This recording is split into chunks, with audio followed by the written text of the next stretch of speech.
What's up, legends? So another video on our basic car maintenance series. Just going to show you here how to identify your coolant reservoir and top it up. So on a Volkswagen, which this is a Volkswagen Polo, this is your coolant reservoir.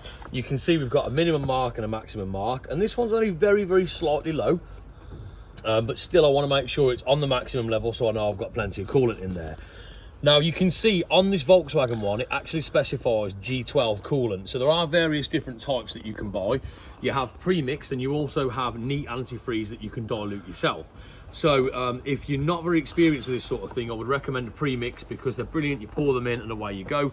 Antifreeze, you have to dilute it to different strengths with water depending on the season that you're running in.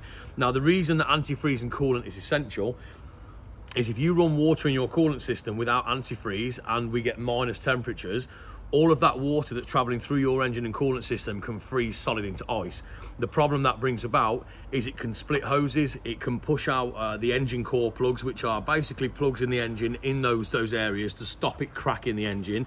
But if it doesn't push out the core plugs, it can actually crack your engine block or engine head depending on where that coolant has frozen. So that's why it's essential that you have antifreeze.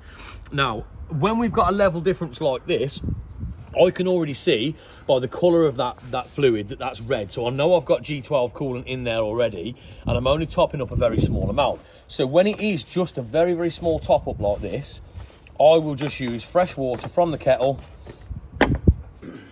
and all we do is to top up a small amount at a time, and we just give it a check, give the reservoir a tap, and you'll see it's not at max just yet.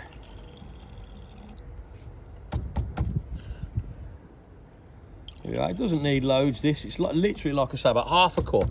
Right, excellent. I can see now. So the car's on a very slight slant, which is fine because I'm experienced at doing this, but I would recommend always park on a level ground so you can get the best idea of your level. Now, the reservoir cap is a very important part of this. When you put this back on, bear in mind that the coolant system is a pressurised system. So if the cap isn't sealed, your coolant won't pressurise and you'll end up overheating.